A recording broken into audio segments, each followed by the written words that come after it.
Praise the Lord, hallelujah. परमेश्वर पिता का धन्यवाद देते हैं आज के सुंदर दिन के लिए। एक बार फिर डेली ब्रेड में प्रभु ने आपके सम्मुख इकट्ठे होने का, आपके सम्मुख आने का मौका दिया। यहोवा भला है, उसकी करुणा सदा की है। आइए आज के इस डेली ब्रेड को हम प्रारंभ करेंगे और आरंभिक प्रार्थना में जाएंगे। अपने सरों को झुकाएं, अपनी आंखों को बंद करें। स्वर्गीय आरंभिक प्रार्थना में अगुवाई करेंगे। प्रेमी दयालु अनुग्रहकारी पिता परमेश्वर, आपको धन्यवाद देते हैं आज शाम के समय में प्रभु। हम मिट नहीं गए, तेरी महान अनुग्रह का फल है खुदा की तूने हमें जिंदों की भूमि में जीवित और भला चंगा रखा खुदावन। हम तुझसे प्रार्थना करते प्रभु जी आज की शाम को प्रभु जब हम स्तुति आराधना करते खुदावन, प्रभु जी हम तेरा धन्यवाद दे सके प्रभु जी, तुझे स्तुति चढ़ा सके प्रभु। प्रभु हम आपसे प्रार्थना और विनती करते प्रभु, तेरी सामर्थ को अपने जीवन में मांगते हैं खुदा। पवित्र आत्मा का कब्जा हमारे ऊपर हो प्रभु जी, और जब हम आराधना को करें प्रभु जी, सुनने वाले कान आशीषित हो जाए प्रभु जी। जिन जिन घरों में प्रभु जी हमारी आवाज आती है प्रभु जी, जिन जिन घरों में प्रभु आराधना पहुंचती है प्रभु जी, उन घरों में प्रभु जी तेरा उद्धार और तेरी कल्याण हो प्रभु जी। उनके बंधन टूटे प्रभु जी, उनके श्राप टूटे प्रभु जी, उनकी प्रभु तकलीफों से वो आजाद पाए प्रभु। तेरे तुझसे यही प्रार्थना करते हैं खुदावन। तू महान परमेश्वर है खुदा, जो हमारी प्रार्थनाओं को सुनकर उसका उत्तर देता है खुदावन। प्रभु हम तेरे अभिषेक को हम अपनी टीम के ऊपर मांग लेते हैं खुदावन। तेरा अभिषेक हमारे ऊपर बहे प्रभु जी, और प्रभु जब हम आराधना को करते हैं प्रभु जी, तो हमसे होकर प्रभु लोगों तक पहुंचने बन जाए, ऐसे हम तुझसे प्रार्थना करते हैं खुदावन। प्रभु हमारी आराधना के द्वारा तू आनंदित हो, ऐसा हम तुझसे प्रार्थना करते हैं खुदा। तेरी प्रभु तेरे अपने ऊपर तेरे अभिषेक को मांग लेते हैं प्रभु जी। हर एक बातों में हम तेरा शुक्रिया अदा करते हुए प्रार्थना को मांगते हैं आपके बेटे प्रभु यीशु मसीह के नाम से, आमीन। Hallelujah, hallelujah, praise the Lord. आइए मिल के परमेश्वर के नाम को आराधना चढ़ाएंगे, उस गीत को गाएंगे, अपना बोझ प्रभु पे डाल, कभी ना घबराना। आइए इस विषम परिस्थितियों में अपने बोझ को, अपने परेशानियों को प्रभु के ऊपर डालें, क्योंकि उससे हमारा ध्यान है। आइए मिल के आराधना करेंगे।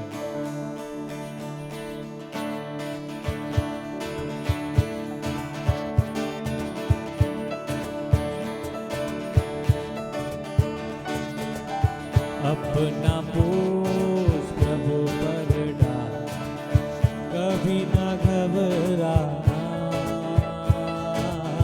तेरा आदर मान करेगा, आश्चर्य कर्म करेगा। अपना बोझ प्रभु पर डाल, कभी ना घबराना, तेरा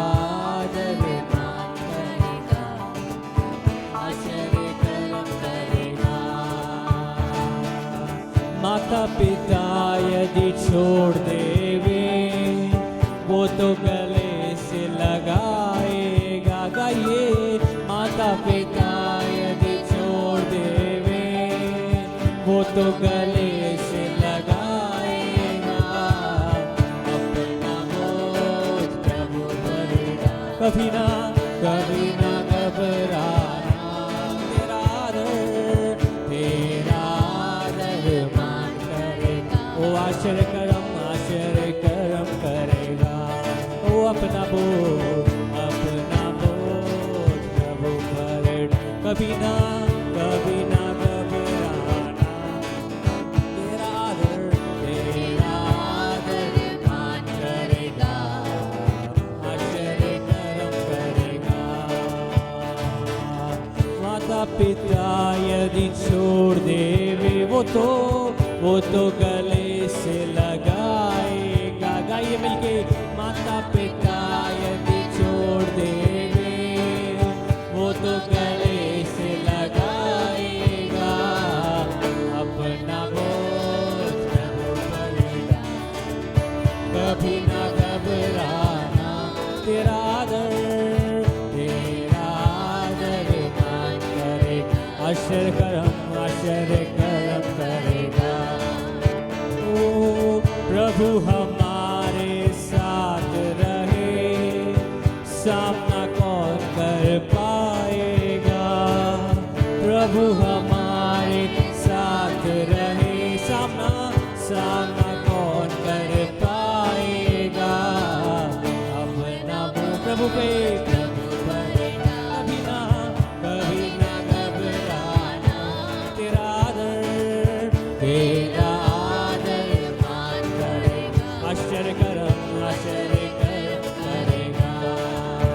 प्रभु पे, बोझ प्रभु पर डाल दिया है, अब क्यों घबराना है। बोझ प्रभु पर डाल दिया है, अब क्यों घबराना है। अपना बोझ प्रभु पर डाल, कभी ना घबराना, तेरा आदर मान करेगा, आश्चर्य कर्म करेगा। अपना बोझ प्रभु पर डाल, कभी ना घबराना, तेरा आदर मान करेगा। ओ आश्चर्य कर्म करेगा, हाँ आश्चर्य कर्म करेगा, ओ आश्चर्य कर्म करेगा। हालेलुया। मिलके उसकी आराधना करेंगे, जिसके जैसा कोई नहीं है। तुम सा कोई नहीं, तुम सा कहीं नहीं, अब है पूरा यकीन, तुम सा कोई नहीं। आइए आराधना करें। तुम सा कोई नहीं, तुम सा कहीं नहीं, अब है पूरा यकीन, तुम सा कोई नहीं। यीशु मसीह हो महिमा तेरी, गाए आसमां, गाए ये ज़मीन। यीशु मसीह हो महिमा तेरी, गाए आसमां, गाए ये ज़मीन। तुम सा कोई नहीं, तुम सा कहीं नहीं, अब है पूरा यकीन, तुम सा कोई नहीं।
तुमसा Thank you, Jesus. कहीं नहीं,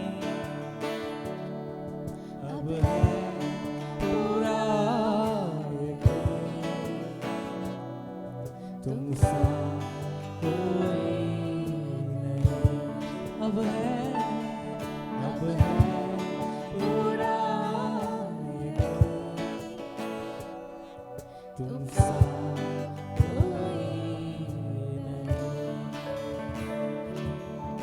अब है Thank you, Jesus. पूरा Thank you, यकीन, Praise you, Jesus, Lord. Tumsar Thank you, Holy Spirit. कोई पवित्र आत्मा नहीं। तेरे नाम से हो।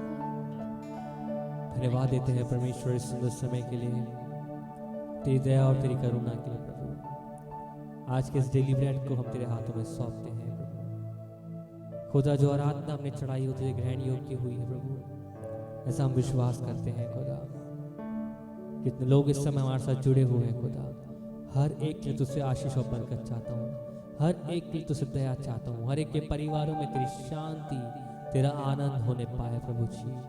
परमेश्वर पिता, इन विषम परिस्थितियों के दौर में हम इस विश्व के लिए तुझसे दया को मांगते हैं, तेरी कृपा को मांगते हैं परमेश्वर। प्रभु जी हम तुझसे प्रार्थना करते हैं पिता परमेश्वर, हर एक वो जन जो इस समय कोविड-19 से परेशान है खुदा और बीमारी में ग्रसित है, हर एक के लिए तुझसे चंगाई के लिए प्रार्थना करते हैं यीशु नासरी के नाम से। हर एक वो जो इस समय कोविड के कब्जे में है, यीशु के नाम से उसे चंगाई और छुटकारा मिलने पाए प्रभु जी। आगे की वचन की सेवकाई को तेरे हाथों में सौंपते हैं, प्रार्थना प्रभु यीशु के नाम से मांगते हैं, आमेन।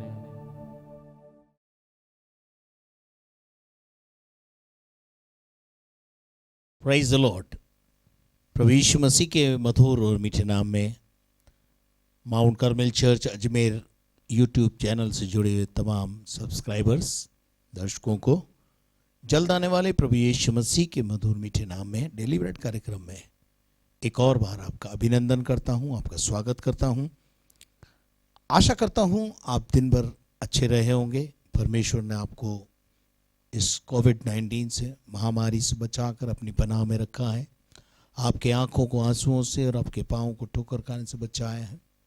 आपकी विषम परिस्थितियों में वो आपके साथ रहा है, आपको जय के उत्सव में लेके चला।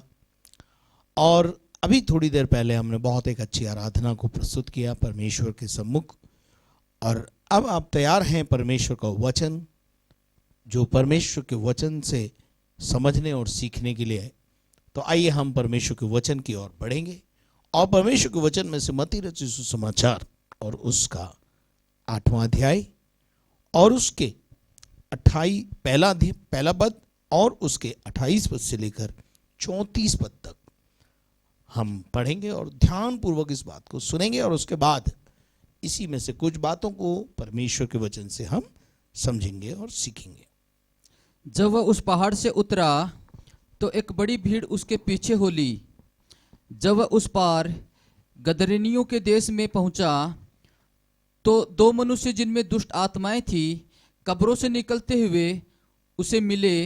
वे इतने प्रचंड थे कि कोई उस मार्ग से जा ही नहीं सकता था। उन्होंने चिल्लाकर कहा, हे परमेश्वर के पुत्र, हमारा तुझसे क्या काम? क्या तू समय से पहले हमें दुख देने यहाँ आया है? उनमें से कुछ दूर बहुत से सूअरों का एक झुंड चर रहा था।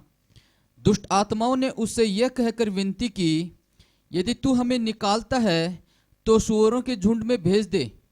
उसने उनसे कहा, जाओ। और वे निकलकर सूअरों में बैठ गई, और देखो सारा झुंड कड़ाड़े पे से झपटकर पानी में जा पड़ा और डूब मरा। उनके चरवाहे भागे और नगर में जाकर ये सब बातें और जिनमें दुष्ट आत्माएं थी उनका सारा हाल कह सुनाया।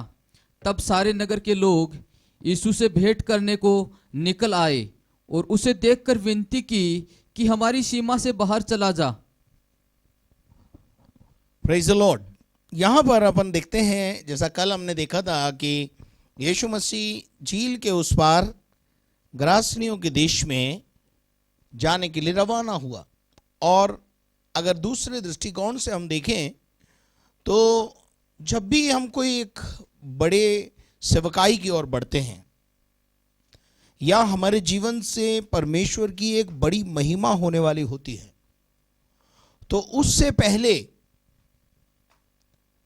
हमारा विरोधी शैतान हमारे विरोध में कई प्रकार के कार्यों को करता है, षड्यंत्र को करता है। तो जैसा हमने कल देखा था कि यीशु मसीह जा रहा है, और कभी कभी हम शैतान को बहुत कम आलंकन करते हैं, लेकिन मैं आपको बता देना चाहता हूं कि शैतान को कम ना आके, परंतु उसकी युक्तियों को समझने की कोशिश करें। शैतान नहीं चाहता था कि यीशु मसीह और उसके चेले गरासनियों के देश में आए। इसलिए जब यीशु मसीह के उद्देश्य को शैतान ने, दुष्टात्मा ने भांप लिया कि वो इस देश में क्यों आ रहा है, तो मैं आपको बता देना चाहता हूं कि उसे रोकने की पूरी कोशिश की गई। लेकिन यीशु तो यीशु है, परमेश्वर तो परमेश्वर है। कोई भी आंधी और तूफान उसे रोक नहीं सकता है। और यीशु मसीह उस आंधी और तूफान को थमाकर, चेलों के विश्वास को बढ़ाकर, यह प्रकट करके कि मैं सच्चा परमेश्वर हूं और सारी सृष्टि ब्रह्मांड मेरे हाथ में है, उस बात को ध्यान में रखते हुए आगे बढ़ा। और जब वो गरासनियों के देश में पहुंचा तो वहां एक विचित्र घटना, एक विचित्र चीज वहां पर हुई। तो जिंदगी में, आपके जीवन में जब समस्याएं आ रही हैं, कुछ आंधी और तूफान आ रहे हैं, ये उस बात के सूचक है कि परमेश्वर की महिमा का कोई कार्य आपके जीवन से होने वाला है। That's why devil brings so many hindrances in our life. तो कई प्रकार की बाधाएं, कई प्रकार की रुकावटें, कई प्रकार की गिरावने की कोशिश करता है। और हम देखते हैं जैसी घटना पिछले दिनों में घटी, अब यीशु मसीह इसको चीरता हुआ गरासनियों के देश में पहुंच गया। और यहां लिखा है 28 पद में, पढ़ेंगे जरा। जब वह उस पार गदरनियों के देश में पहुंचा, गदरनियों के देश में जब वो पहुंच गया, तो दो मनुष्य जिनमें दुष्ट आत्माएं थी, दो व्यक्ति वहां पर पाए जाते हैं जिनके अंदर दुष्ट आत्माएं थी। कब्रों से निकलते हुए, कहां रहते हैं ये लोग? कब्रिस्तान में रहते हैं। और यहां पर अगर इनके निवास स्थान की बात करें तो ये निकले कहां से हैं, कहां से आए हैं? और यहां पर वो देखते हैं कि वो जब वहां पहुंचा तो दो व्यक्ति जिनमें दुष्टात्माएं थी, कब्रों से निकलते हुए यीशु के पास आए।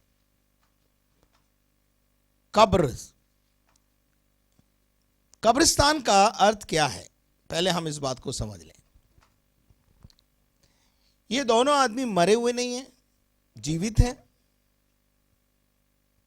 लेकिन रह कहां रहे हैं? कब्रिस्तान। कब्रिस्तान का क्या मतलब है? जब कोई व्यक्ति मर जाता है, एक सामाजिक प्राणी जब मर जाता है तो उसे समाज में रहने का अधिकार नहीं होता, और वो सामाजिक प्राणी जब मर जाता है तो उसे समाज वाले उठाकर एक ऐसे स्थान पे ले जाते हैं जहां केवल मुर्दे रहते हैं, और जहां मुर्दे रहते हैं वहां ले जाकर के उसे गाड़ दिया जाता है या जला दिया जाता है, जिसे हमारे हिंदू भाई बहन शमशान बोलते हैं, और हमारे मुसलमान भाई और क्रिश्चियन भाई लोग जो है वो ग्रेवयार्ड बोलते हैं, कब्रिस्तान बोलते हैं। यानी कब्रिस्तान में रहने का अर्थ यह है कि समाज से बाहर, समाज में अब कोई स्थान इन लोगों का नहीं है। दोनों व्यक्ति समाज से बहिष्कृत हैं, समाज में रहने लायक नहीं थे, इसलिए लोगों ने इनको निकाल दिया, और अब कोई ठियोर ठिकाना इनको नहीं मिला, तो ये जाकर कहां बस गए? कब्रिस्तान में रहने लगे। और कब्रिस्तान में इनको पहुंचाने वाला कौन है मालूम है? दुष्ट आत्माएं। मेरे अजीजों, यहां मैं आपको रुक कर कुछ बताना चाहता हूं। जिन लोगों में दुष्ट आत्मा होती है वो भले ही घर में रह रहे हों, लेकिन सारे घर वालों के लिए सर का दर्द होते हैं। चिड़चिड़ापन रहता है, उनको कुछ लोग अच्छे नहीं लगते हैं, वो किसी को देखना पसंद नहीं करते हैं। बस चले तो वो किसी का गला घोंट करके किसी को भी कब्रिस्तान पहुंचा दें, और चिड़चिड़ेपन से भरपूर होते हैं, गुस्से से भरपूर होते हैं। रोटी खाते हैं तो खाते ही रहते हैं, नहीं खाते तो बिल्कुल भूखे मरते रहते हैं। इस प्रकार का जीवन होता है, तो जो एक सामाजिक जीवन नहीं है। सामाजिक जीवन क्या है? यीशु मसीह ने कहा रोने वालों के साथ रो, खुशी मनाने वालों के साथ खुशी मनाओ, समय पर उठो, समय पर बैठो, समय पर सारे कामों को करो, खुशी मनाने वालों के साथ खुशियां मनाओ। जब सामाजिक प्राणी होते हैं तो सामाजिक प्राणी ऐसे जीवन जीता है।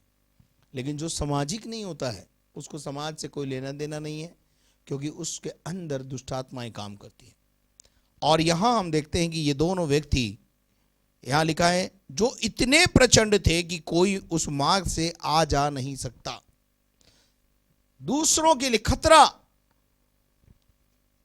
समझ में आ रही बात? वहां लिखा है कि वो उस मार्ग पर भी जो आने जाने वाले होते थे उनको शायद मार डालते थे, या उनको सताते थे, या उनको पत्थर मार देते थे। इसलिए उनका वहां से लोगों का आना जाना भी उनके कारण खतरे से भरा हुआ था। वहां जो ये शब्द है ना, इतने प्रचंड थे, इसका मतलब बहुत ताकतवर थे। इनके पास, दुष्टात्मा से ग्रसित व्यक्ति के पास पता नहीं कहां से एक एक्स्ट्रा ताकत आ जाती है। एक साधारण सा व्यक्ति 10 आदमी भी उसे कब्जे में नहीं कर पाते। अब चलते हैं अपन आगे। 29 पद में क्या लिखा है, पढ़ेंगे। उन्होंने चिल्लाकर कहा, उन्होंने चिल्लाकर कहा, हे परमेश्वर के पुत्र। किसे पहचाना? किसको देखा?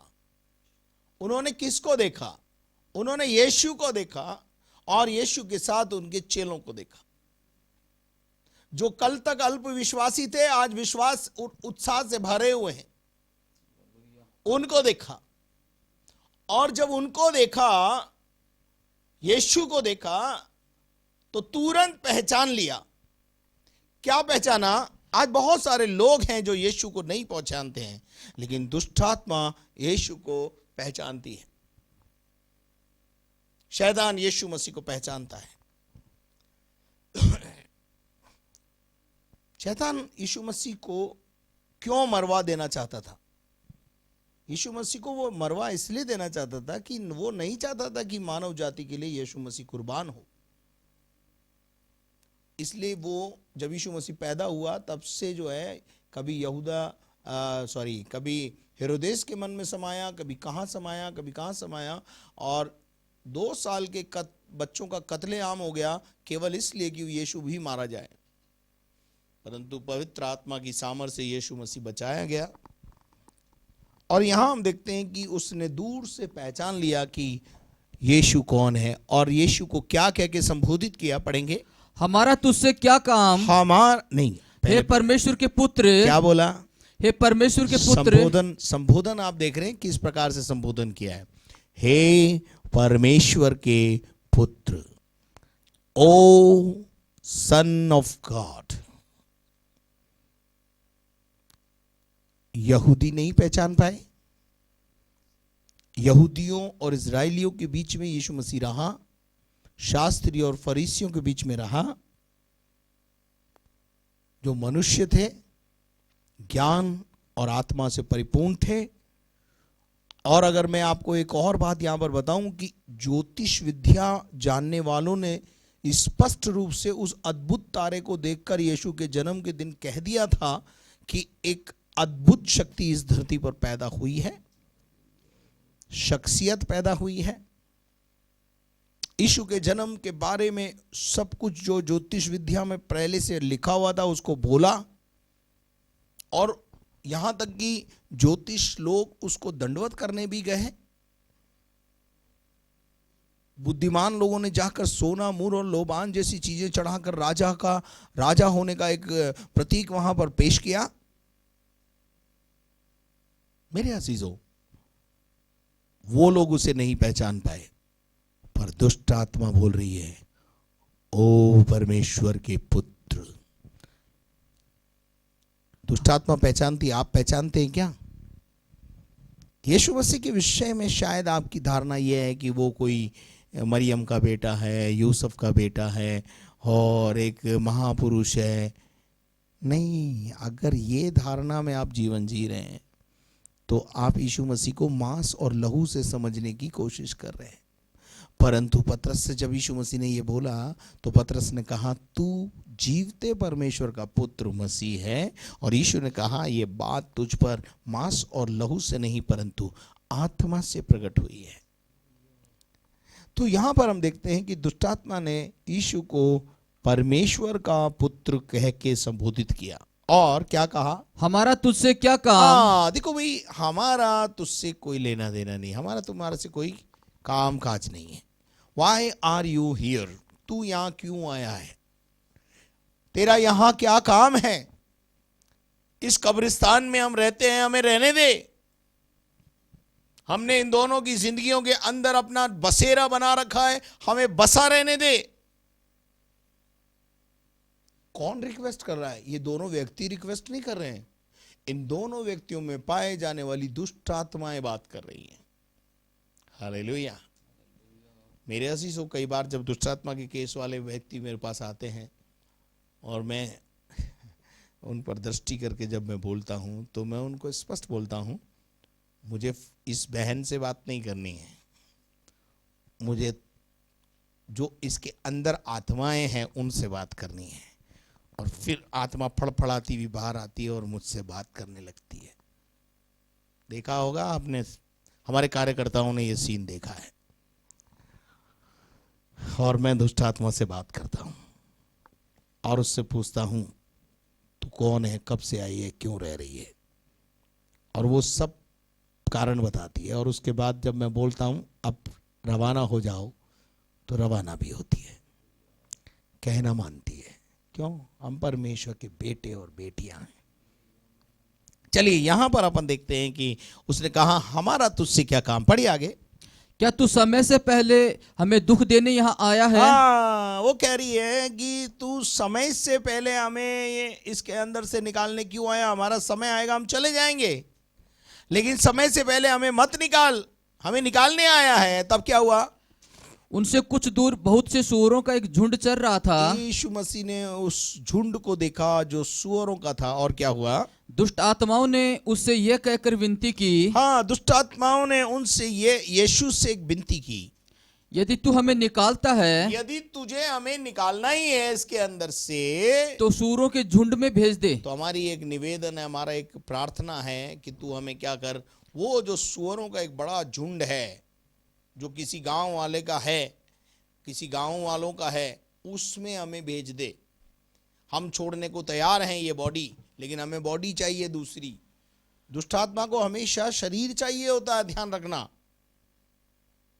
और वो उन्होंने ऐसा निवेदन किया और यीशु ने क्या किया? पढ़ी। उसने उनसे कहा, जाओ जाओ, और वे निकलकर सूअरों में और बैठ वे गईं। सूअरों के अंदर चली गईं। और देखो, सारा झुंड कड़ाड़े पर से झपट कर पानी में जा पड़ा। और वो सारा जो झुंड था झटके के साथ, एक झटके में सारी दुष्ट आत्माएं। अब अगर अपन दूसरी जगह मरकुस में इसको देखेंगे तो वहां पर अपने को दूसरी तरीके से लिखा हुआ मिलेगा, और वहां लिखा हुआ है कि इस व्यक्ति में, एक व्यक्ति में 6000 दुष्ट आत्माएं थी, और सूअरों का झुंड जो है करीब 2000 का था। और वो दुष्ट आत्माएं जो है वो एक सूअर के अंदर 3-3 दुष्ट आत्माएं घुस गई, और वो सूअर पागल हो गए और वो कूद करके काई में गिर गए, झील के अंदर जा पड़े और मर गए। मेरे अजीजों, सूअरों का काम, दुष्टात्मा का काम है मृत्यु तक पहुंचाना। ये तो बच गए, लेकिन सूअर मर गए। चलिए एनी हाउ, कोई बात नहीं। पढ़िए आगे। उनके चरवाहे भागे, किन के चरवाहे? सूरों के। सुअरों के भी चरवाहे होते हैं, और वो चरवाहे भागकर और नगर में जाकर ये सब बातें, ये जो घटना घटी और जिनमें दुष्ट आत्माएं थी उनका सारा हाल कह सुनाया। ओ, जो कुछ उन्होंने अपनी आंखों से देखा चरवाहों ने। किसके चरवाहे? सुअरों के चरवाहे। उन्होंने जाके नगर के अंदर जाकर हलचल मचा दी, और दुष्ट आत्माओं से ग्रसित 2 व्यक्तियों को जो उन्होंने देखा था उसके बारे में, और जो वार्तालाप हुआ कि सुअरों में भेज दो, और सुअरों के अंदर भेजा गया, और सुअर जो है उठा करके जो है वो कड़ाके से जो है वो समुद्र में जाके गिर पड़े, झील में जाके गिर पड़े और मर गए। ये जो नुकसान हुआ इसके बारे में जाकर के इन्होंने गांव वालों को बता दिया। अब मैं यहां आपको बताना चाहता हूं कि सारे नगर के लोग, भीड़ की भीड़ यीशु के पास आ गई। Praise the Lord. आगे पढ़िए क्या लिखा है। तब सारे नगर के लोग यीशु से भेंट करने को निकल आए। सब लोग किससे मिलने आए? यीशु से। यीशु से भेंट करने के लिए आए, यीशु को देखने के लिए आए, यीशु को सजदा करने आए। यीशु के इस बड़े चमत्कार को उन्होंने देखा और बड़ा आश्चर्य हुआ। और यहां पर अब मैं आपको बताना चाहता हूं कि 2 प्रकार के लोग यहां पाए जाते हैं। पहले वो लोग हैं जिनके सुअर मर गए, उनको अपने सुअरों की पड़ी है। और दूसरे वो हैं जो यीशु को भेंट करने आए, सजदा करने आए हैं। और लेकिन जब इन्होंने देखा कि वो 2 व्यक्ति जो पहले बेसुध थे अब शुद्ध में आ गए।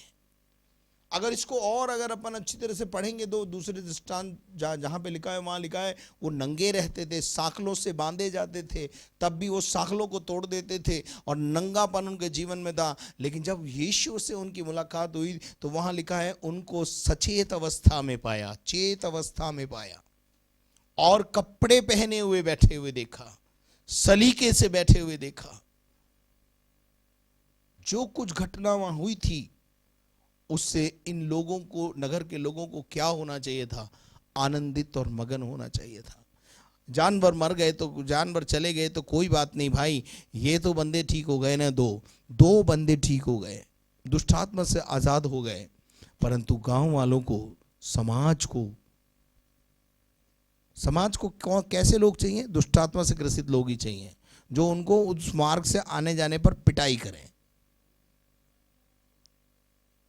आज मैं देखता हूं बहुत सारे हिस्ट्री सीटर होते हैं, जब वो यीशु मसीह के पास आते हैं अपना जीवन बदल लेते हैं, और जीवन बदल जाता है। जो पहले मारपीट करते थे अब यीशु मसीह के पास आने के बाद मारपीट बंद कर देते हैं।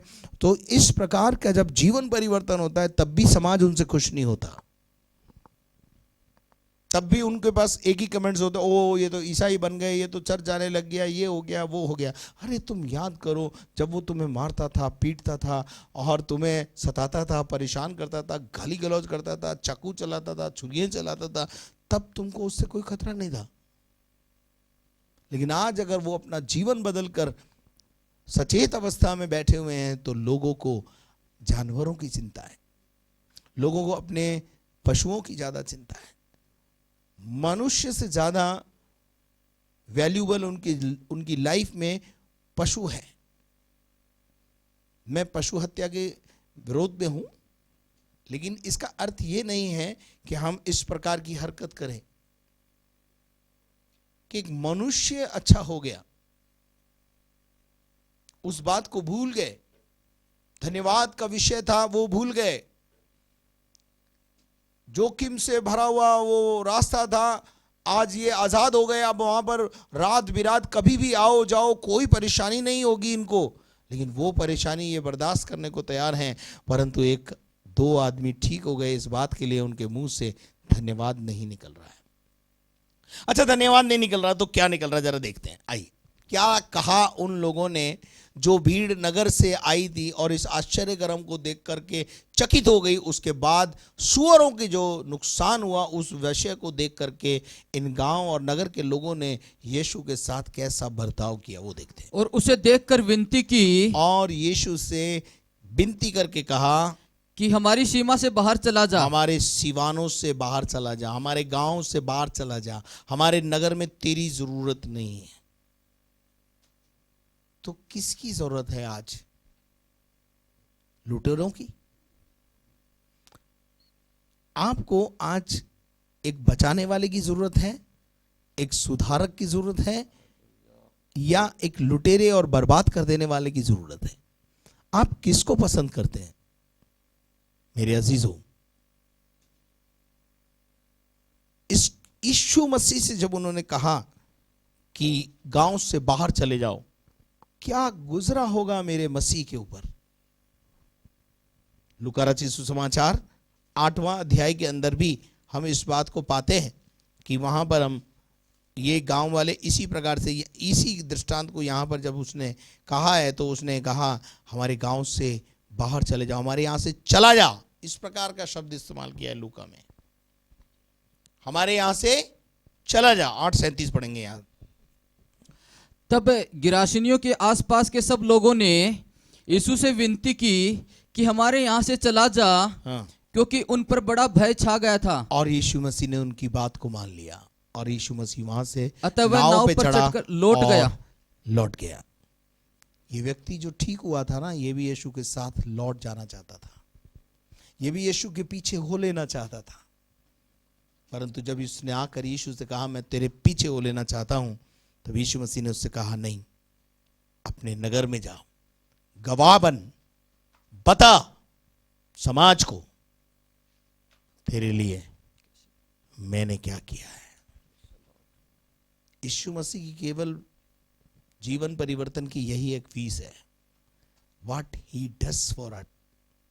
उसने हमारे लिए क्या किया है वो हमें समाज को बताना है।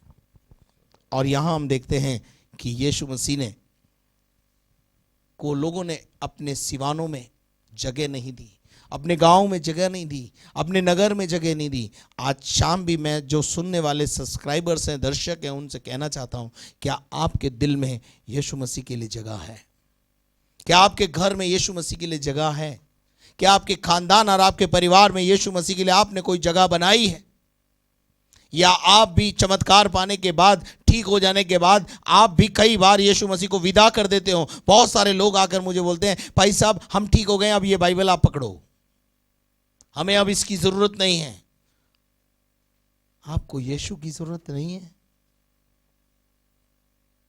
आपको चंगा करने वाले की, बचाने वाले की, ठीक करने वाले की जरूरत नहीं है?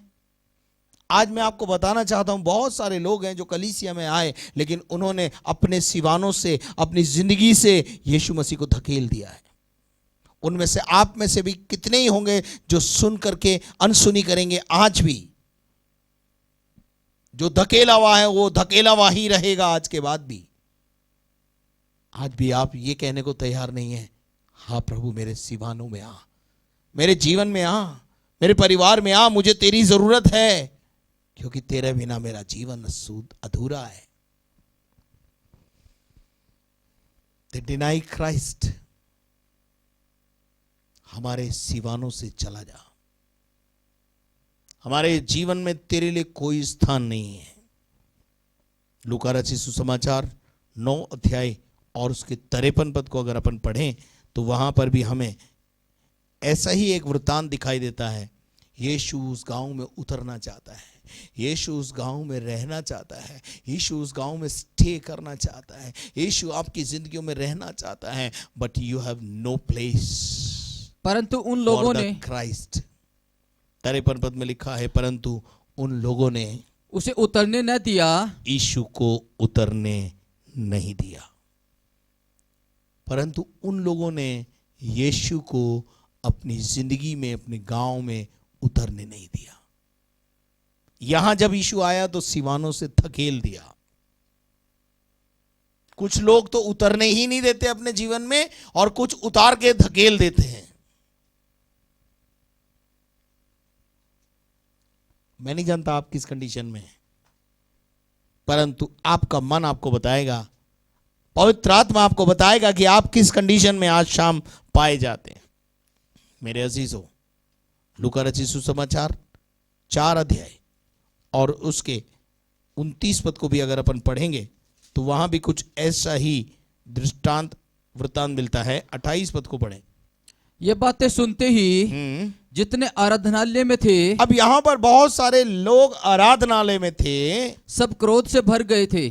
खाई से भर गए। सब क्रोध से भर गए। मैं एक बात पूछूं आपसे, आप आराधनालय में आते हो, फिर क्रोध कहां से आता है आपके अंदर?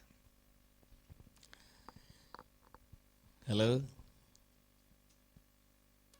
ये लोग फॉर्मल लोग हैं, फॉर्मल, जो आराधनालय में हैचिंग मैचिंग डिस्पैचिंग के लिए आते हैं।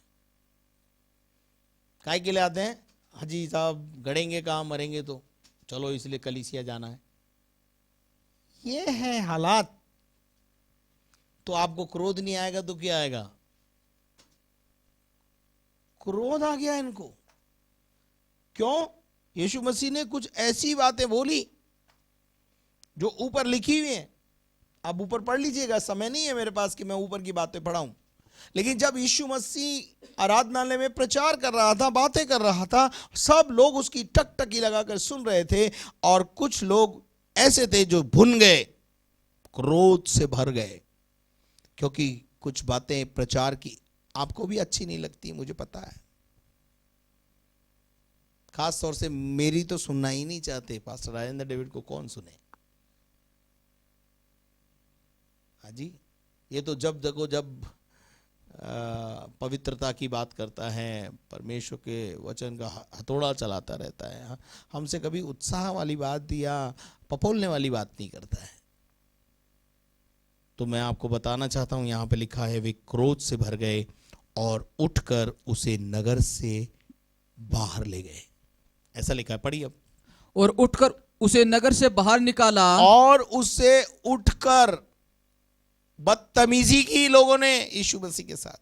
आज भी बहुत सारे सब्सक्राइबर्स, लिसनर्स ऐसे हैं जो यीशु मसीह के साथ और उनके चेलों के साथ बदतमीजियां करते हैं। अपने घरों से निकाल देते, अपने सिवानों से निकाल देते, आराधनालयों से निकाल देते। यीशु मसीह को नगर से बाहर तक जाकर के छोड़ के आए, धकेल के आए। ऐसा लिखा है यहां पर। उठकर उसे नगर से बाहर निकाला। और जिस पहाड़ पर ऐसा ना हो कि वापस आ जाए। They do not want to listen the word of Christ. आज आप में से कौन है ऐसा जिसने ऐसा किया है कि आपके घर में थोड़ी सी बात हुई और आपने उसको जिम्मेदार बाइबल को बता दिया, यीशु को जिम्मेदार बता दिया। आपके जीवन में कोई बड़ी घटना, छोटी घटना घटी, आपने उसके लिए यीशु मसीह को जिम्मेदार ठहरा दिया और गुस्से में आकर बाइबल छोड़ दी, पढ़ना छोड़ दिया, या आपने जो है यीशु मसीह को धकेल दिया, या यीशु मसीह को आपने जो है उसकी आराधना प्रार्थना करना छोड़ दिया। धकेलने का मतलब है, बाहर निकालने का मतलब यह है, I do not want you, मुझे तेरी अब जरूरत नहीं है। और क्या लिखा है? उन्होंने उसे बाहर धकेल दिया। और क्या लिखा है?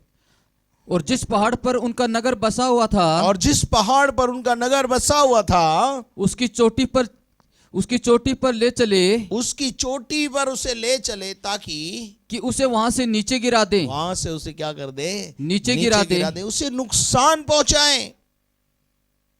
आज बहुत सारे लोग हैं जो मसीहत को और कलीसियाओं को नुकसान पहुंचाने में लगे हुए। अगर आप में से कोई ऐसा है तो कृपया अपने आप को ठीक कर ले, वरना खुदा को ठीक करना आता है। जिस दिन खुदा का हाथ पड़ेगा ना भारी, तब पता चलेगा तुमको क्या होता है।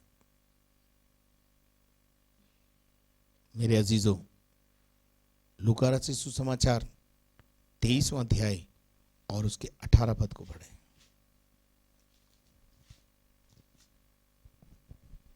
तब सब मिलकर चिल्ला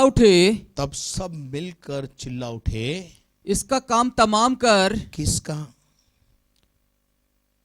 किसके बारे में बोला जा रहा है? दो व्यक्तियों को पिलातुस सामने लाया है।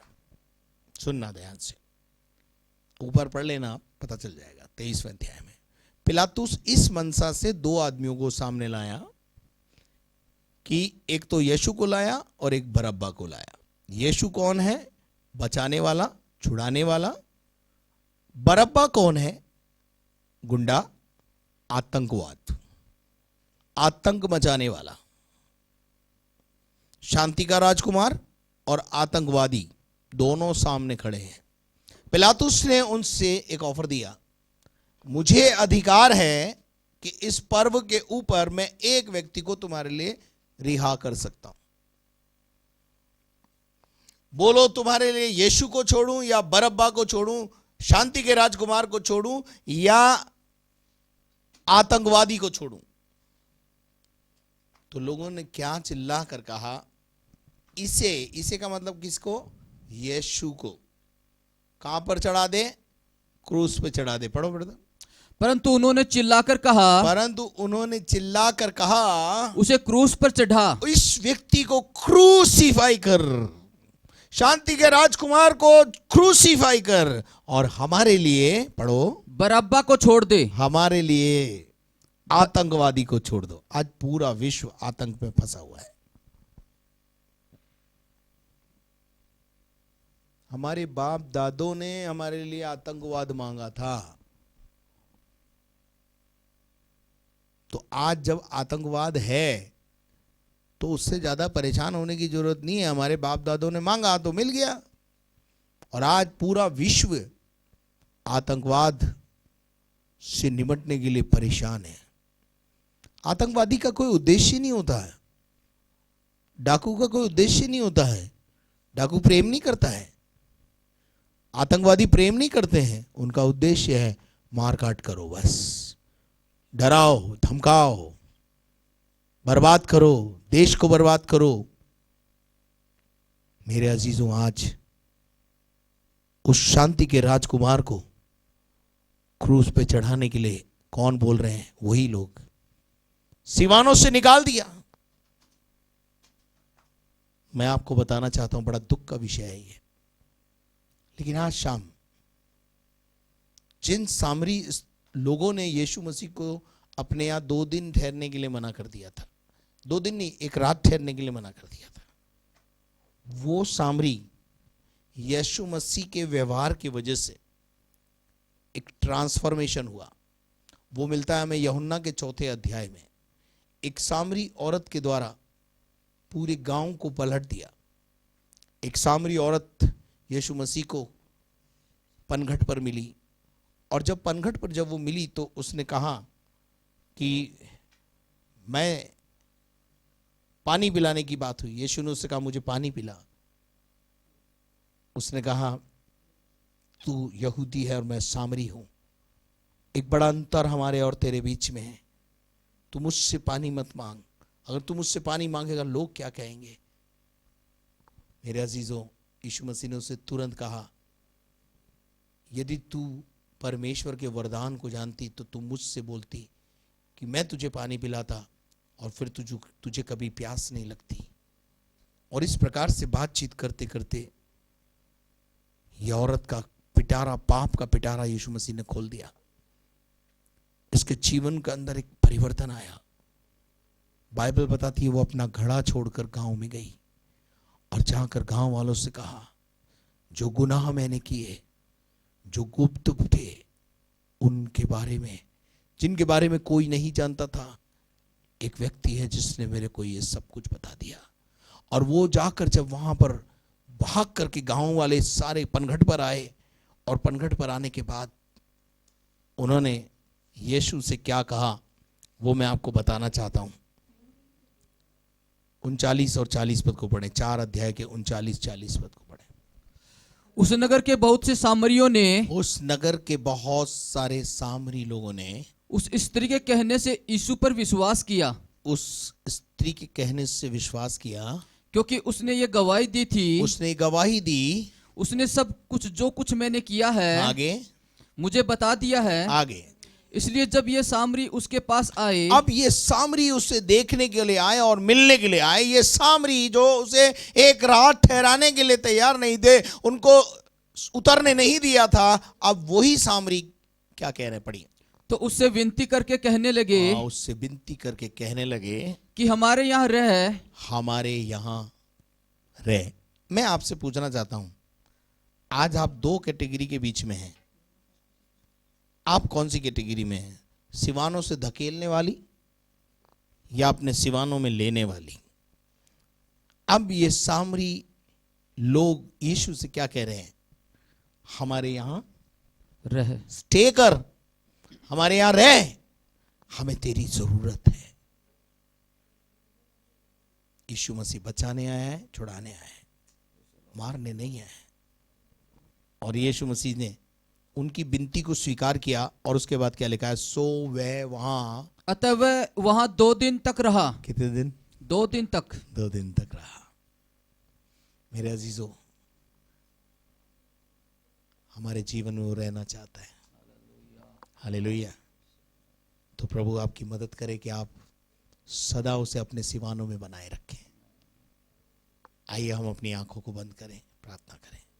हमारे दयालु स्वर्गीय पिता, इस वचन के माध्यम से हमने देखा बहुत सारे लोग हैं जो तुझे सिवानों से धकेल देते हैं, पर बहुत सारे लोग हैं जो तुझे सिवानों में रखना चाहते हैं। आज तो हमारी मदद कर, हमें बल, शक्ति और सामर्थ्य, बुद्धि दे, ज्ञान दे कि हम समझ सकें।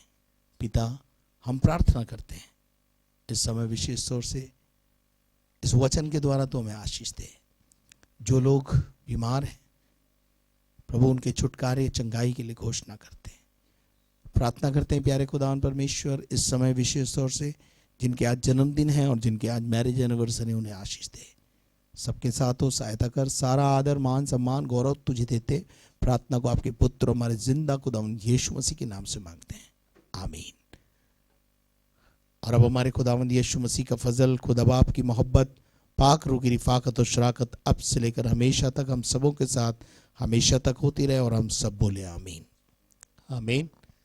यदि आपने हमारे चैनल को सब्सक्राइब नहीं किया तो प्लीज़ उसे पहले सब्सक्राइब करें, बेल आइकन को दबाएं, शेयर करें, लाइक करें। प्रार्थना निवेदन यदि आप देना चाहते हैं, प्रार्थना के टावर नंबर, प्रार्थना टावर के नंबर, मोबाइल के नंबर स्क्रीन पर है। यदि आप हमारी सेवकाई में आर्थिक सहयोग देना चाहते हैं, हमारे बैंक अकाउंट की डिटेल्स स्क्रीन पर है। धन्यवाद। कल शाम 6 बजे फिर आपके साथ शिरकत हासिल करेंगे। तब तक के लिए घर में रहें, सुरक्षित रहें। प्रभु आपको आशीष दे।